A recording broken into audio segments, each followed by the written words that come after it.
যারা আল্লাহর সন্তুষ্টির জন্য, আল্লাহকে রাজি করার জন্য রোজা রাখে, তারা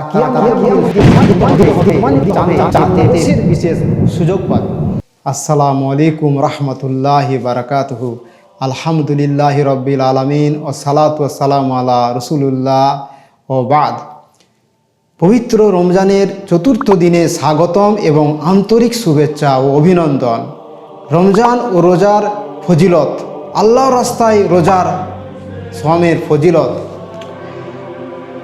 আবু সাঈদ খুদরি রাদিয়াল্লাহু আনহু বলছেন যে তিনি বলেন যে আমি নবী সাল্লাল্লাহু আলাইহি সাল্লামকে বলতে শুনেছি যে ব্যক্তি আল্লাহর রাস্তায় একদিন সওয়াম পালন করবে, রোজা রাখবে, আল্লাহ তার মুখমণ্ডলকে অর্থাৎ তাকে জাহান্নামের আগুন থেকে 70 বছরের রাস্তা দূরে সরিয়ে দেবেন। এই হাদিসে রাসূল সাল্লাল্লাহু আলাইহি সাল্লাম আমাদের আল্লাহর রাস্তায় রোজা রাখার বিশাল পুরস্কারের কথা বলেছেন। যে ব্যক্তি আল্লাহর সন্তুষ্টির জন্য একদিন রোজা রাখে, আল্লাহ তাকে জাহান্নামের আগুন থেকে 70 বছরের দূরত্ব সরিয়ে দেন। সুবহানাল্লাহ। সেই ব্যক্তিকে জাহান্নাম থেকে রক্ষা করবেন এবং তাকে জান্নাতের পথে পরিচালিত করবেন। এটা রোজার ফজিলত ও গুরুত্ব বোঝায় এবং আমাদের নফল রোজা রাখার প্রতিও উৎসাহিত করে। একদিন ওমর রাদিয়াল্লাহু আনহু ফিতনা সম্পর্কে নবী সাল্লাল্লাহু আলাইহি সাল্লামের হাদিস জানতে চাইলেন।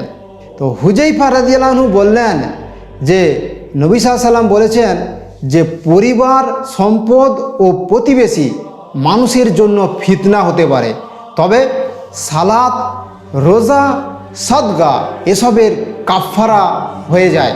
তখন উমর রাদিয়াল্লাহু আনহু বলেন আমি এই ফিতনা কথা জানতে চাইনি, বরং সেই ফিতনার কথা জানতে চাইছি যা সমুদ্রের ঢেউয়ের মতো ভয়ঙ্কর হবে। হুযায়ফা রাদিয়াল্লাহু আনহু বললেন সে ফিতনার সামনে একটি বন্ধ দরজা আছে। ওমর রাদিয়াল্লাহু আনহু জিজ্ঞাসা করলেন এই দরজা কি খোলা হবে নাকি ভেঙে যাবে?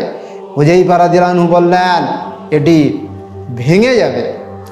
উমর রাদিয়াল্লাহু আনহু বললেন তাহলে তো এটা আর কখনোই বন্ধ হবে না। পরে কেউ হুযায়ফা রাদিয়াল্লাহু আনহুকে জিজ্ঞাসা করলেন যে উমর রাদিয়াল্লাহু আনহু কি জানতেন যে এই দরজা কার ইঙ্গিত? তখন তিনি বললেন হ্যাঁ, তিনি জানতেন, যেমন আমরা জানি যে আজকের রাতের পর আগামীকাল আসবে। ফিতনা বা বিপর্যয় দুই ধরনের উল্লেখ করা হয়েছে। সাধারণ ফিতনা যা মানুষের পরিবার, ধন সম্পদ ও প্রতিবেশীর মাধ্যমে আসে, তবে নামাজ, রোজা ও সাদকা এই গুনাহসমূহের কাফফারা বা পরিশোধ হয়ে যায়। বড় ফিতনা যা সমাজে বিশৃঙ্খলা সৃষ্টি করবে এবং সমুদ্রের ঢেউয়ের মতো ভয়ঙ্কর হবে। হুযায়ফা রাদিয়াল্লাহু আনহু বলেন যে এই বড় ফিতনার জন্য একটি দরজা আছে যা ওমর রাদিয়াল্লাহু আনহু নিজেই ছিলেন। যখন এই দরজা ভেঙে যাবে তখন সমাজে বড় ধরনের ফিতনা সূচনা হবে এবং এটি আর থামবে না। ছোট ছোট পরীক্ষার ধৈর্য ধরলে এবং ইবাদতের মাধ্যমে গুনাহ মোচন করা যায়। আর বড় ফিতনা থেকে বাঁচতে আমাদের সতর্ক থাকতে হবে।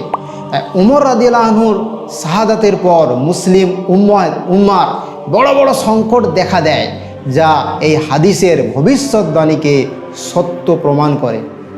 আবু হুরায়রা রাদিয়াল্লাহু আনহু বলছেন যে রাসূল সাল্লাল্লাহু আলাইহি সাল্লাম বলতেন 5 ওয়াক্ত সালাত এক জুম্মা থেকে আরেক জুম্মা পর্যন্ত এবং এক রমজান থেকে অপর রমজান পর্যন্ত এসব তাদের মধ্যবর্তী সময়ের জন্য কাফফারা হয়ে যাবে যদি সে কবিরা গুনাহ থেকে বিরত থাকে। এই হাদিসে নামাজ, জুম্মা ও রমজানের গুরুত্ব বর্ণনা করা হয়েছে। রাসূলুল্লাহ সাল্লাল্লাহু আলাইহি সাল্লাম বলেন যে 5 ওয়াক্ত নামাজ এক জুম্মা থেকে আরেক জুম্মা এবং এক রমজান থেকে পরবর্তী রমজান পর্যন্ত এই আমলগুলো মানুষের ছোট ছোট গুনাহের কাফফারা বা মোচনের কারণ হয়। তবে এক ক্ষমা শুধুমাত্র তখনই কার্যকর হবে যখন কেউ কবিরা গুনাহ, বড় গুনাহ থেকে বেঁচে থাকবে। আর কবিরা গুনার জন্য আলাদা তওবা করা হচ্ছে জরুরি। তারপর নিয়মিত 5 ওয়াক্ত নামাজ এবং জুম্মা ও রমজানের রোজা পালন করলে ছোট গুনাহ মাফ হয়ে যায়। কবিরা গুনাহ থেকে বেঁচে থাকা হচ্ছে জরুরি, কারণ এগুলো সাধারণ ইবাদতের মাধ্যমে মাফ হয় না। বরং সত্যিকারের তওবা করতে হয়।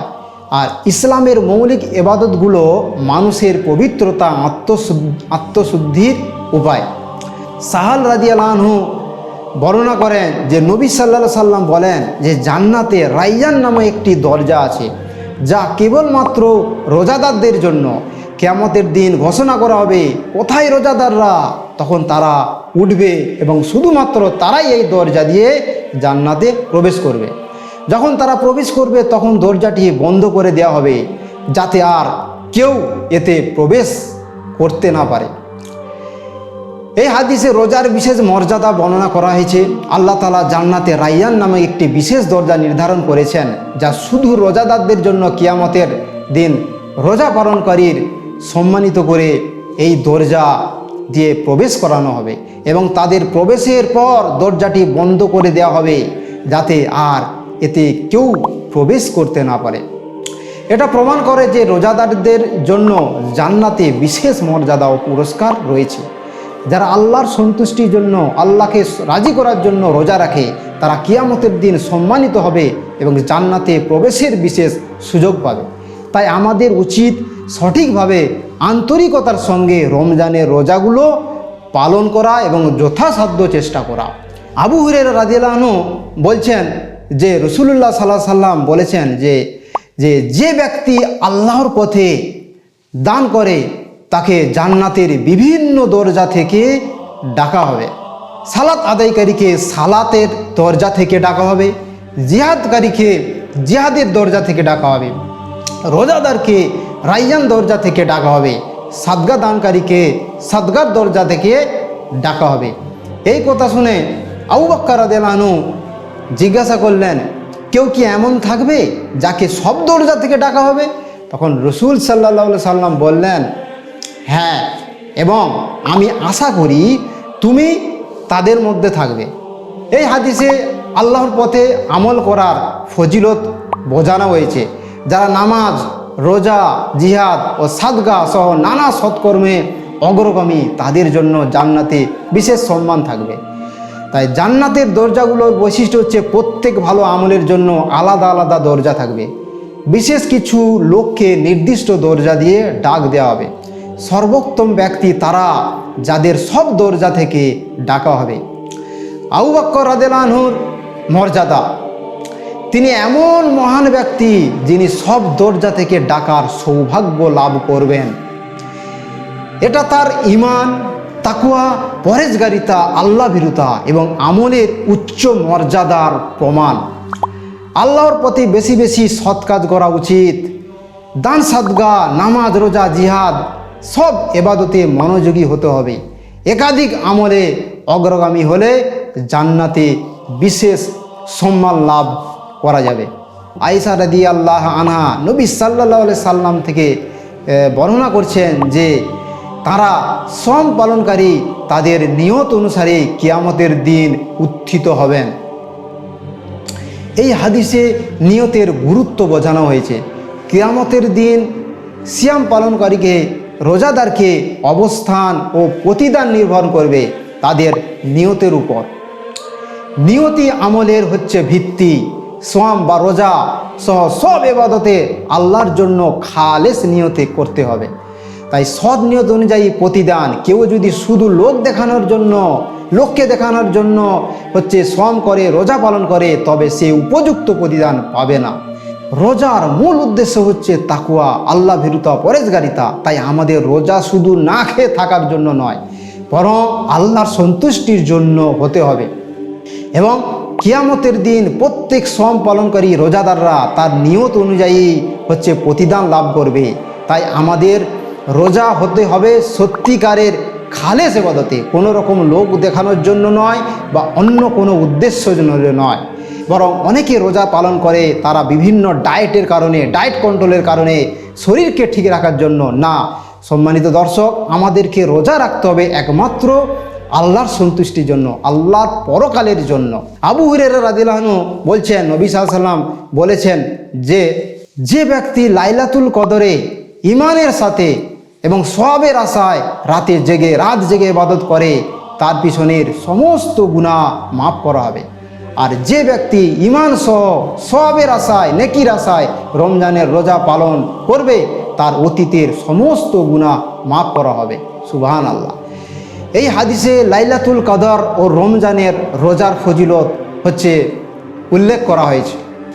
লাইলাতুল কদরের গুরুত্ব, যে ব্যক্তি ঈমান ও সওয়াবের আশায় এই রাতে ইবাদত করবে তার আগের সব গুনাহ মাফ করা হবে।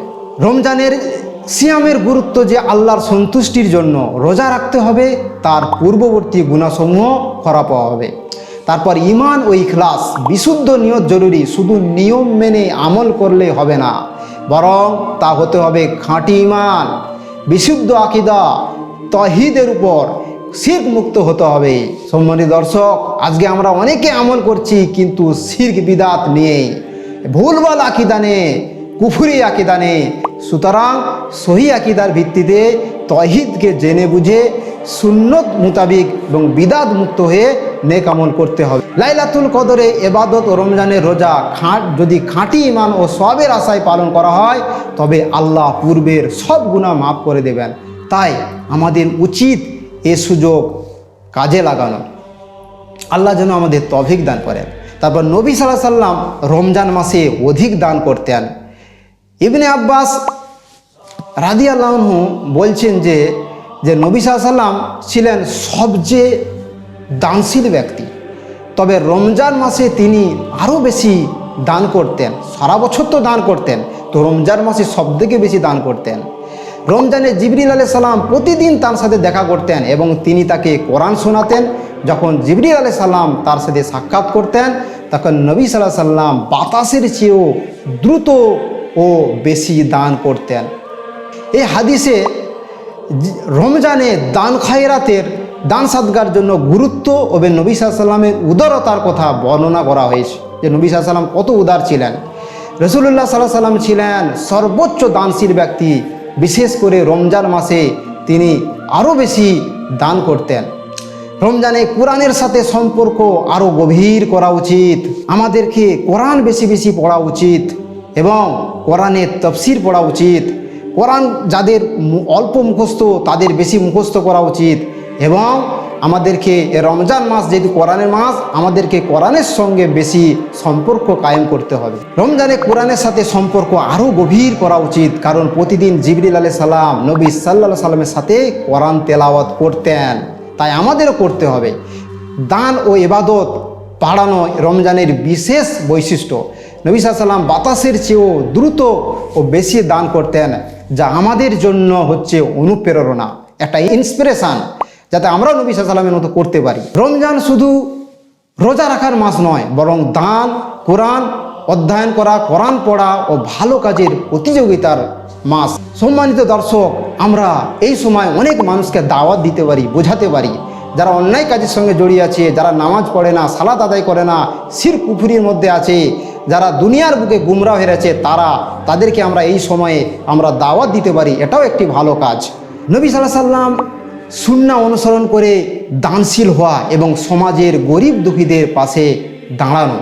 তাই রমজান আমাদের জন্য দানের মাস, দোয়ার মাস ও কোরআনের মাস। এই শিক্ষায় আমাদের গ্রহণ করা উচিত। আল্লাহ সুবহানাহু ওয়া তাআলা যেন আমাদের এই রমজানে বেশি বেশি নেক আমল করা তৌফিক দান করেন এবং আমাদের যারা গুমরা পথভ্রষ্ট হয়েছে তাদের যেন হিদায়াত দান করেন।